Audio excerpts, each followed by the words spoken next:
saat kota kecil yang seolah tenang berubah menjadi neraka, ketika para remaja diburu sosok misterius. Inilah cerita dari film Clown in a Cornfield.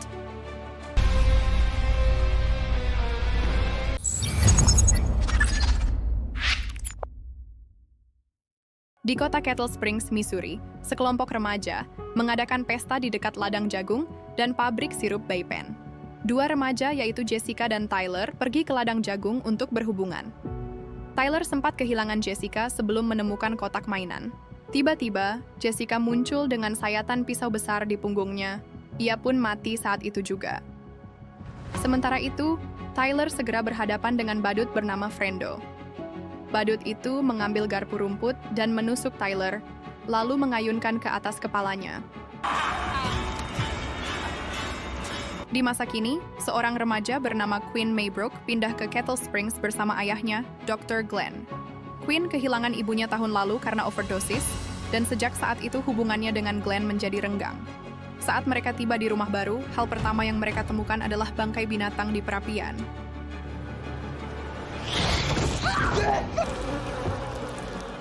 Di hari pertama sekolahnya, Quinn dikejutkan oleh tetangga barunya, Rust. Saat memasuki kelas, ia mendapat hukuman karena gurunya yang menyebalkan, Pak Fern. Sementara itu, beberapa teman sekelas membelanya setelah mereka mengerjai Pak Fern dan membuatnya kesal. Setelah itu, ia berkumpul dan berteman dengan siswa-siswa lain, yaitu Janet, Ronnie, Tucker, Matt, dan Cole. Mereka menunjukkan kepada Quinn beberapa konten YouTube yang mereka buat, yang menampilkan Tucker dan Matt berdandan seperti Frendo.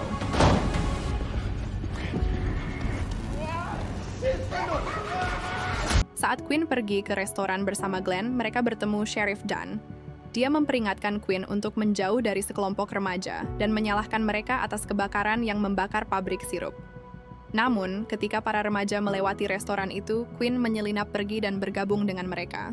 Mereka kemudian pergi ke toko minuman keras dan membuat pengalihan sehingga mereka dapat membeli bir yang masih mereka bayar dan sebotol minuman keras yang tidak dibayar untuk malam harinya.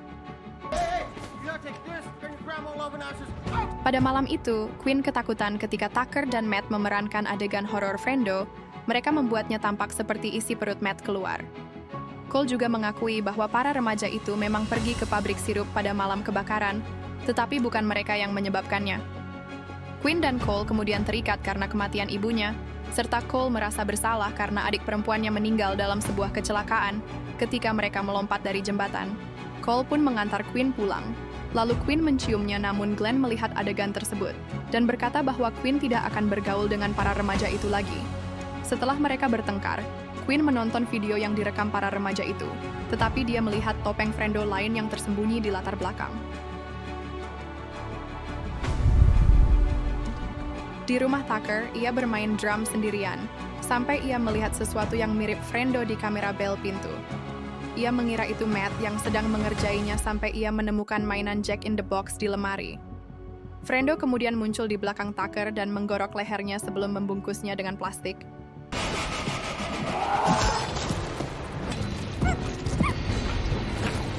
Keesokan harinya, semua orang di kota berkumpul untuk pawai Founders Day, yang dipimpin oleh ayah Cole, wali kota Arthur Hill. Cole juga memiliki hubungan yang tegang dengannya setelah kematian saudara perempuannya. Para remaja itu berkumpul selama pawai untuk menonton pertunjukan, sampai seseorang di atas unicycle yang mengenakan topeng Frendo menjatuhkan benda seperti bom yang menyebabkan salah satu kendaraan hias terbakar dan membuat semua orang panik. Dana dengan cepat menuduh para remaja itu yang memulai kebakaran, sehingga Quinn, Janet, Cole, Ronnie, dan Matt semuanya ditangkap. Mereka kemudian dibebaskan dengan jaminan, dan Quinn dihukum oleh Glenn. Di tempat lain, Matt sedang berolahraga sendirian di garasinya. Saat hendak mengangkat barbel, Frendo muncul dan menaruh gergaji tangan di barbel tersebut. Meskipun Matt sudah berusaha, Frendo tetap mendorong gergaji tersebut ke bawah, lalu kepala Matt pun terpenggal.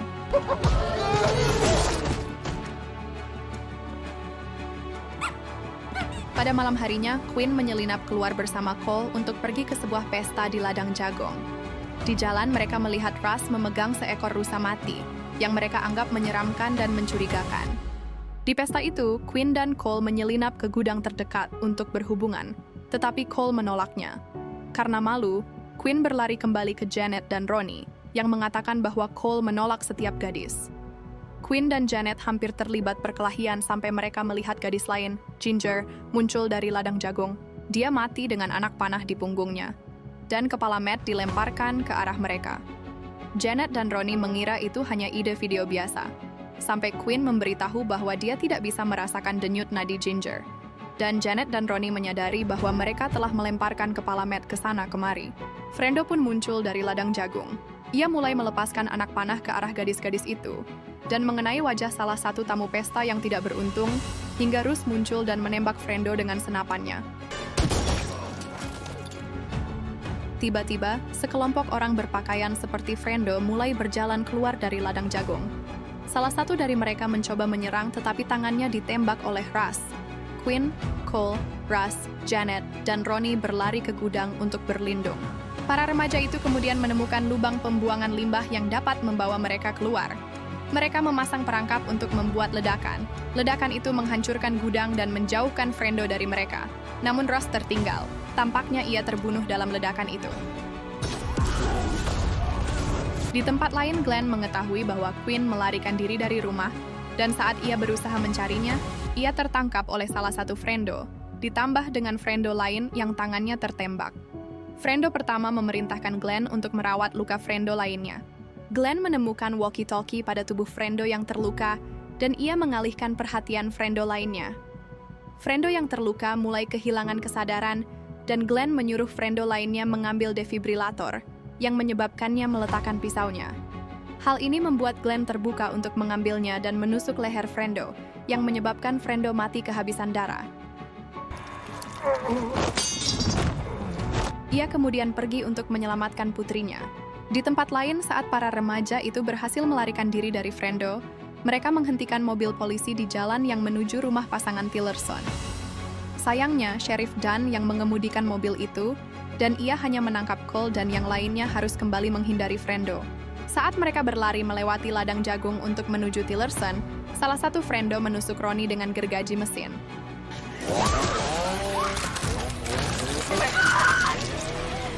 Quinn dan Janet pun berlari ke rumah itu, yang ternyata tidak terkunci. Di sana, mereka menemukan foto-foto para remaja di dinding, dan Quinn menyadari mereka telah masuk ke dalam jebakan. Kemudian, seorang Frendo muncul dan menusuk Janet dengan garpu rumput, dan menyetrumnya di lampu langit-langit. Quinn menarik garpu rumput itu keluar dari tubuh Janet, dan menggunakannya untuk membunuh Frendo tersebut. Setelah itu, Quinn berlari keluar menuju sebuah mobil, tetapi ia tidak bisa mengendarainya karena mobil itu menggunakan transmisi manual. Lalu, sekelompok Frendo keluar dan menculiknya. Quinn terbangun di reruntuhan pabrik sirup dan mengetahui bahwa keluarga Frendo dipimpin oleh Wali Kota Hill dan Sheriff Dunn, bersama penduduk kota lainnya seperti Tuan Fern, seorang pelayan bernama Trudy, dan seorang pemilik toko bernama Otis. Di sana, Cole diikat ke langit-langit dan siap digantung. Hill menjelaskan kepada Quinn bahwa ini adalah tradisi hari pendiri yang sudah ada sejak awal abad ke-20. Setiap kali sekelompok orang yang menurut penduduk kota akan merusak reputasi mereka seperti gelandangan, hippie, generasi X yang kelelahan, dan sekarang remaja generasi Z muncul, penduduk kota akan berpakaian seperti Frendo dan membunuh siapapun yang mereka anggap sebagai masalah. Ternyata, Hill jugalah yang menyebabkan kebakaran pabrik untuk mendapatkan uang asuransi, dan dia juga selalu menyalahkan Cole atas kematian saudara perempuannya. Sebelum para Frendo dapat mengeksekusi Quinn dan Cole, Glenn menerobos masuk ke pabrik dengan mobilnya. Dalam keributan itu, kepala Otis tertimpa balok beton, sementara Trudy tertusuk pipa.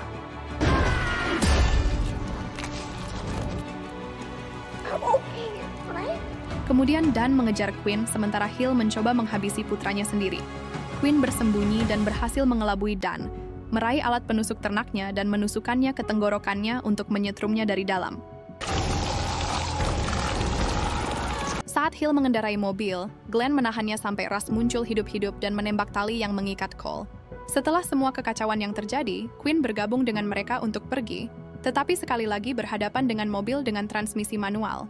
Ketika Frendo terakhir mencoba menghalangi, Glenn membimbing Quinn untuk melewatinya, dan dia menginjak gas untuk menabrak Frendo terakhir.